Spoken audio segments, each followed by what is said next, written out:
presented by RS Music Bargaon Patia. RS Music Bargaon Patia. RS Music Bargaon Patia.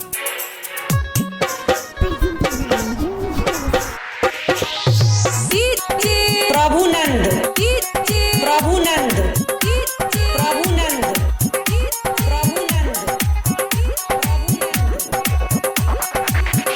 जिसे चाहा मैंने जान से भी ज्यादा उसी ने दिल तोड़ दिया रे। जिसे चाहा मैंने जान से भी ज्यादा उसी ने दिल तोड़ दिया रे। भाई रे प्यार न करे ना भाई रे, भाई रे प्यार न करे ना भाई रे।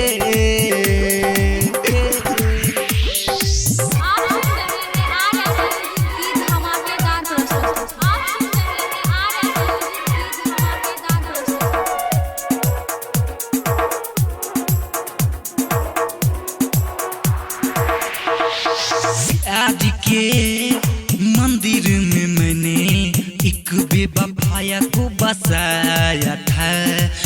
आज के मंदिर में मैंने एक बेवफाया को बसाया था। याद आती उसकी रातों में भींगी भींगी बरसातों में, कभी करना ना एतवार रे मेरे यार। जिसे चाहा मैंने जान से भी ज्यादा उसने दिल तोड़ दिया रे। जिसे चाहा मैंने जान से भी ज्यादा उसने दिल तोड़ दिया रे।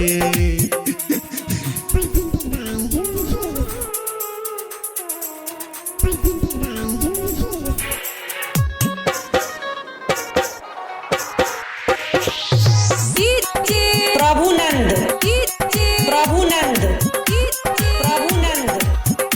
प्रभुनंद राइटर राकेश निरहु गोविंद कहे मिलता है प्यार में धोखा। राइटर राकेश निरहु गोविंद कहे मिलता है प्यार में धोखा। नीतीश निराला गाता है दिल का दर्द सुनाता है, कभी सजना ना सपना हजार रे मेरे यार। जिसे चाहा मैंने जान से भी ज्यादा उसने दिल तोड़ दिया रे। जिसे चाहा मैंने जान से भी ज्यादा उसी ने दिल तोड़ दिया रे। भाई रे प्यार न करना भाई रे, प्यार न करना भाई रे।